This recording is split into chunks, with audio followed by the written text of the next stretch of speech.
Say hello.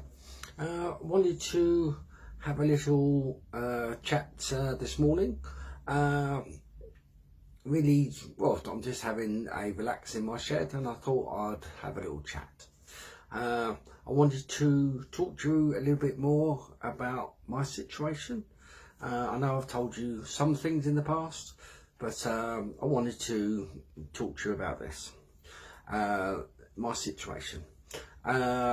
I've got MS and I've had that for quite a few years now. Over the last couple of years it has got worse and it has affected my mobility to the point that I now have to walk using a four-wheeled walker, and I hated that, and I really did. I struggled, when I was first told about this, and I found it very hard, and I had to have some help for, to come to terms with things. And it's this that I wanted to talk about. On my side, I've always liked being in control of the things that I'm doing and things that are happening in my life.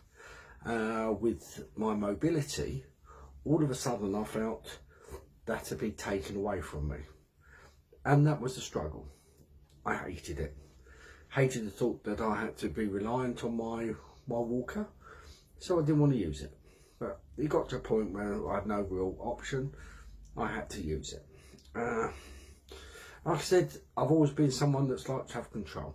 So it's this control that I want to talk about, today. I said I think a lot of people, especially men, they like to feel, that they have control. And you could argue that's how, we're brought up, to be, to man up and everything else, So anyway, about control.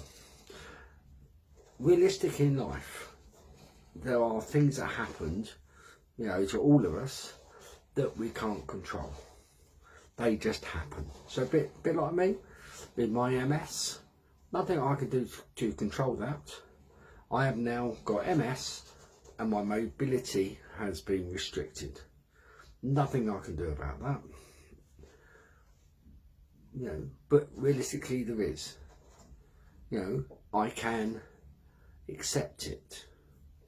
I have the control to accept it. And then from that, once I accept it, I can then make the commitment, if you like, to do something about it.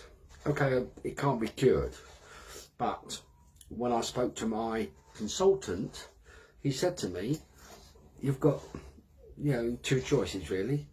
He said if you sit down, there'll come a point when you won't be able to get up, but if you get up now and go out walking and do whatever you can do, then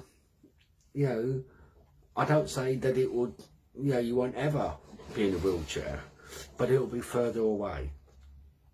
So he said you have a choice. With your legs, you can use them or you can lose them. So I made the commitment to use them. So if you like, it's, yes, I did get upset about, the loss of my mobility, but I had to come to terms with it. I had to accept it, make a commitment to do something about it. And in doing that, in making that, your commitment, made me feel so much better. Because again, I was now back in control. I could go and do that.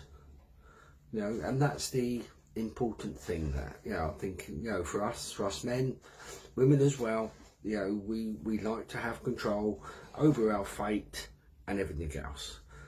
It's made me feel better in the fact that when I wake up in the morning, I feel better.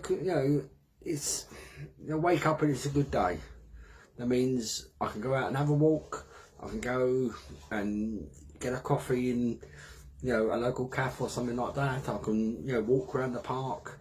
Yes, sir, I'll be slow. I might get in people's way, but I can do it. I can have a coffee and I can just enjoy the moment, you know, and to me that's important, you know. And what I always say, you know, when people say to me, you know, how are you today?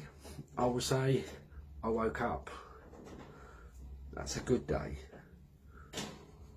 Because one day I won't wake up, and that's the day I'll moan. I've lost friends my age that are no longer with us, you know. So every day I wake up, it's a good day. Well, that's about me just rambling on a bit today. Hopefully you're having a good day, and I'll talk to you again soon. Bye bye.